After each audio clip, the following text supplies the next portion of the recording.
잃어버린 조국을 되찾기 위한 뜨거운 외침.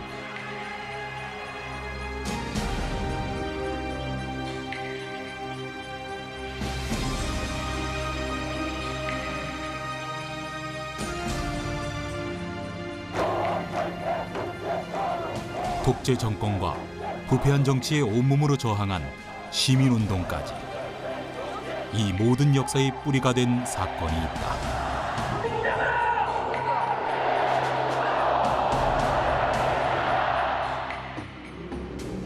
우리는 오늘 처음으로 동학농민혁명을 국가기념일로서 기념하고 있습니다. 사람을 하늘처럼 받드는 세상을 만들고자 했던 의로운 혁명이 125년 만에 비로소 합당한 인정을 받게 됐습니다. 조선 후기 농민들이 주도한 동학농민혁명. 실패로 끝났지만 우리 가슴속에 남아있는 그 뜨거운 시대 정신을 돌아본다.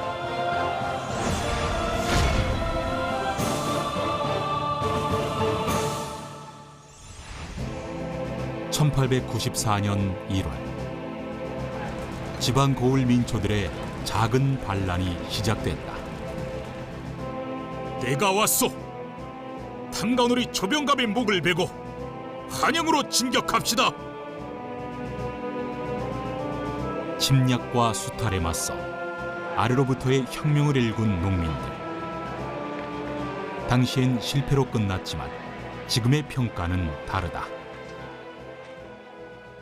동학농민혁명이라는 것 자체가 처음에는 이제 반란으로 치부됐다 보니까 과연 이게 우리 역사에 있어서 어떤 중요한 역할을 가지고 있는지 그런 거를 의심하는 어떤 그런 측면도 많이 있었지만 민초들, 민중이 중심이 돼서 사회 변혁을 극괴한 어떤 전무후무한 그런 역사적 사건이었거든요. 예부터 사통팔달 교통의 중심지였던 전북 정읍시. 정읍은 동학농민혁명의 발상지로서 황토현 전적지를 비롯한 42개의 역사적 유적지를 지켜오고 있는데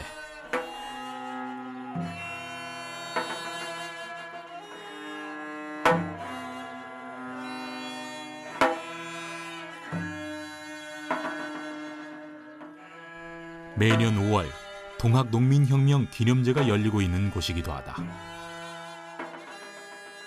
1960년대부터 동학농민혁명의 선양 사업을 꾸준히 해온 결실 중 하나다. 이 장소는 동학 영령들의 위령, 위패를 모시는 공간입니다. 저기 보시면 구민사라고 써 있듯이 백성을 구하려다가 산화하신 그런 영령들을 위한 제례를 모시는 사당인데 예를 다하는 데는 악이 꼭 필요하다 해서 예악 정신의 일환으로 이런 영령들의 위패를 모시는 곳에서도 제례를 할 때 꼭 이런 음악을 씁니다.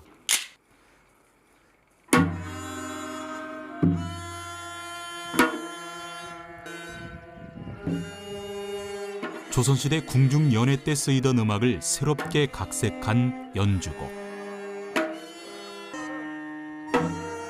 당시 사회 기득권이었던 양반들을 위한 음악이 아닌 동학 민초들을 위한 음일로 재탄생시킨 것이다.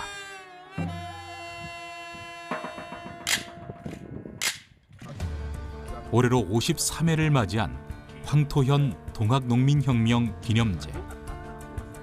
더 이상 동학난이 아닌 동학혁명으로 인정받은 만큼 이번 행사 역시 더욱 뜻깊다. 동학농민혁명 기념회는 왜 5월 11일로 지정된 걸까? 그 이유는 전봉준 장군을 필두로 한 농민군이 첫 승을 거둔 황토현 전투와 연관이 깊다. 이 황토현 전투야말로 전국적인 항쟁으로 확산되는 중요 계기가 되었다. 정읍이 동학농민혁명의 발상지가 된 것도 결코 우연은 아니었다.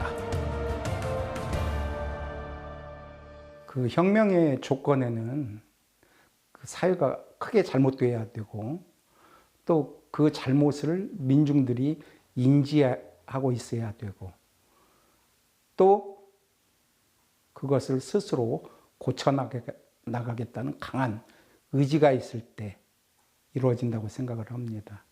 그래서 우리가 흔히 동학농민혁명하면은 떠오르는 인물로 전봉준과 조병갑을 들 수가 있죠. 조병갑은 그 사회가 잘못된 것을 단적으로 상징하는 인물이고요. 그리고 또 그것을 스스로 고쳐나가겠다는 강한 의지를 보여주는 상징적 인물이 전봉준 그리고 고부 농민들이었기 때문에 동학농민혁명의 시작이 이 땅에서 이루어질 수 있었다라고 생각을 합니다. 전라도 최대 곡창지대였던 옛 고부 지역에 새로 부임하게 된 군수 조병갑. 그는 온갖 횡포와 침탈도 모자라 새로운 보를 만들겠다며 더 많은 세금을 걷어들이기 시작했고 농민들의 고통은 극에 달했다.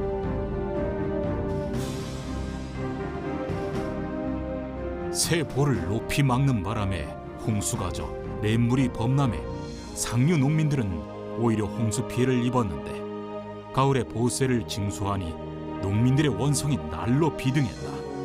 이해 가을 인근에 쌓아놓은 보세가 700여석에 이르렀다.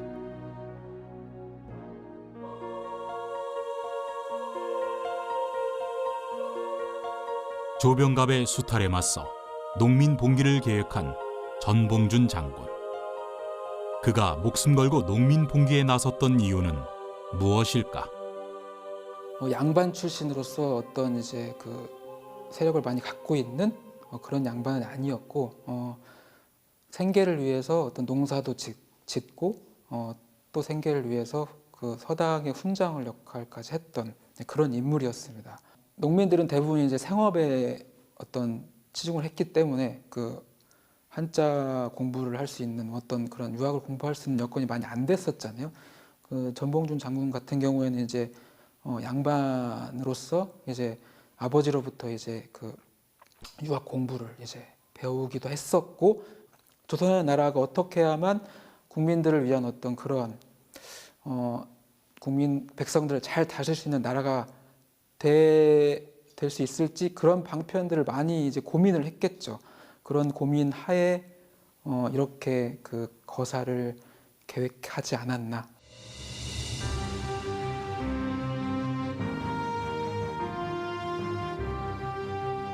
그가 20여 명의 농민 지도자들과 함께 거사를 계획했던 곳, 바로 사발통문 작성지다. 사발통문의 내용을 보면 20명들이 주로 동학의 지도자들인데 그중에 이제 전봉준 장군을 비롯한 6분이 이 정읍 출신으로 되어 있습니다. 그리고 참가한 사람들의 모습을 보면 높고 낮음이 없이 모든 사람이 평등하다는 동학의 근본 이념이 들어가 있고 그리고 이 사발통문을 통해서 고부 농민 봉기가 시작이 됐고 이 고부 봉기를 통해서 동학농민혁명이 전국화되어 있다 이렇게 볼 수 있습니다. 사발통문에는 농민 봉기에 대한 구체적인 계획이 적혀 있다. 고부성을 점령하고 조병갑을 목베어 죽일 것, 군기고와 화약고를 점령할 것, 군수에게 아부하여 백성을 침탈한 탐리를 엄하게 징벌할 것, 전주 가명을 함락하고 서울로 곧바로 나아갈 것.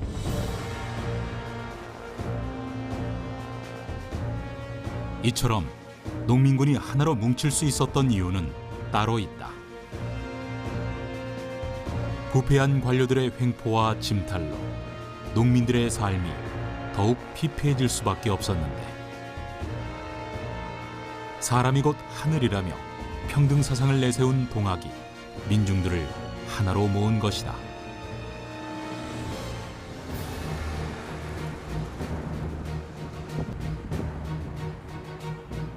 1894년 1월 동학으로 무장한 농민군은 고부 봉기를 일으켜 승기를 잡았고 이후 호남 54개 고을에 집강소를 설치한다. 오늘날 지방자치의 효시라고 말할 수 있는데 이 민중들이 스스로 자치를 하기 위해서 만든 그런 기구였고 민의가 모두 반영이 되어서 추진되었던 그러한 우리 역사 속에서 민주주의를 얘기할 때 빼놓을 수 없는 그런 출발점이라고 말할 수가 있습니다. 이후 전봉준 장군은 전라도 일대에 막강한 세를 지녔던 손화중 장군과 함께 2차 봉기를 계획한다. 손화중 장군은 동학농민혁명의 한 축을 담당을 했습니다. 그래서 이제 손화중은 이제 백삼봉기 당시에 총대장은 전봉준이었고 총관령의 그 직함으로서 그 전봉준의 옆에서 이제 동학농민혁명을 이제 주도했던 그런 장군이었습니다.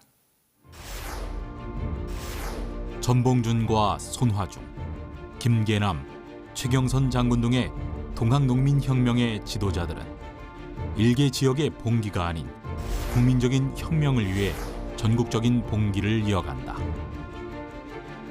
하지만 동학군의 결의는 오래가지 못했다. 일본과 관군 연합부대의 우세한 무기에 의해서 지치고 무기도 열악한 농민군들은 거의 학살되다시피 한 것이죠. 물론 치밀하지 못한 농민군의 그런 전술탓도 없지 않아 있겠습니다만은 결정적인 것은 결국은 일본군의 신식 무기의 힘이었지 않을까 생각을 합니다. 일본군의 총포에 무참히 쓰러져간 농민군. 전국의 동학군 총 집결했음에도 불구하고 화순총은 무라다총에 미치지 못해 총기 싸움은 일본군 1위 동학당 100에 필적한다.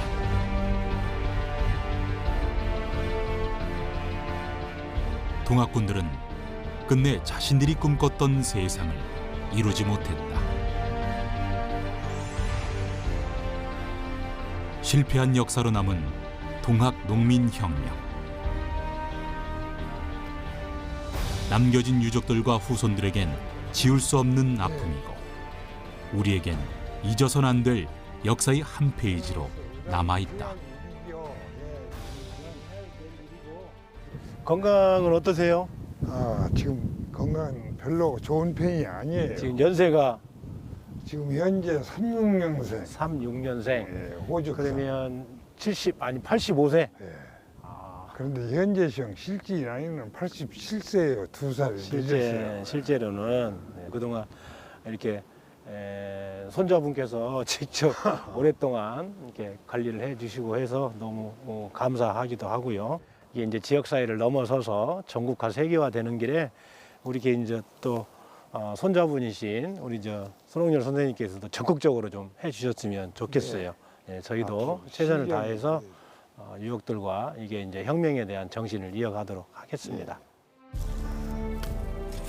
최근까지 동학농민혁명은 실패한 농민의 난으로 저평가되었던 만큼 유족들에 대한 시선도 차가웠다. 지금까지 동학혁명 후 후손으로서의 여러 가지 불평도 많았고 또한 서름도 많이 겪었습니다. 그러나 지금은 국가에서 많은 관심을 갖고 또 이 운동에 참여한 정신을 이어받도록 동학혁명의 정신을 널리 국가에서 지금 알리고 있습니다.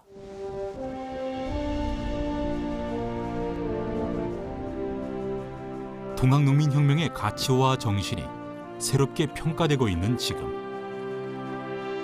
우리는 동학농민혁명의 역사 위에서 하나의 전환점을 맞이하고 있다.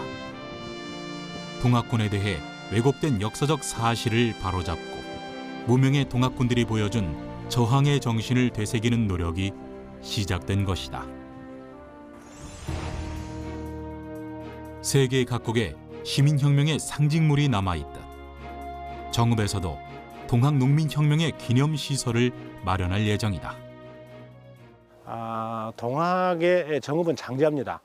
동학혁명의 시작이 되고 또 성과, 최초의 전쟁과 최후의 전쟁을 함께했던 곳이 정읍이기 때문에 아마 그분들의 넋을 기리기 위한 우리의 줄기찬 지속적인 노력은 함께 되어야 되고, 유적지에 관련해서 그런 것들이 전국적으로 많은 분들이 탐방할 때 적절하게 알릴 수 있게끔, 또 그분들이 여기 와서 민주주의라고 하는 것이 왜 소중한지를 좀 배웠으면 좋겠다 하는 게 이제 저희 목표고, 또 그 일을 반드시 이뤄내야 대한 제 책임이 아닌가 하는 생각이 듭니다.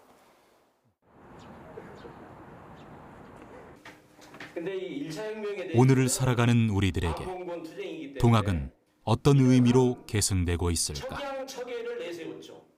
이 질문의 답을 얻기 위해 찾아간 곳은 종로구의 한 인문학회자.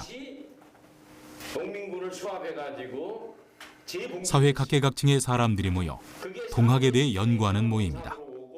그다음에 이제 우금부치 전투로 가는 거죠. 나가는 바로 첫 번째 사건입니다. 그래서 결국 역사 문화를 기념하는 그런 마음을 나누는 정도의 모임이지만은 현재 이런 것들을 앞으로는 동학 역사 문화 재단 뭐 이런 정도까지 확장시키면서 이것이 이런 가치관과 정신과 문화가 우리나라 전체에 확산될 수 있는 그런 하나의 계기, 또 하나의 디딤돌, 이런 것이 될 수 있는 그런 모임이 되면은 뭐 더 바랄 나위가 없겠습니다. 조선시대 반외세 반봉건을 기치로 삼았던 동학 농민혁명. 이것은 오늘날 자유와 민주주의를 지켜나가는 시대 정신으로 이어지고 있다.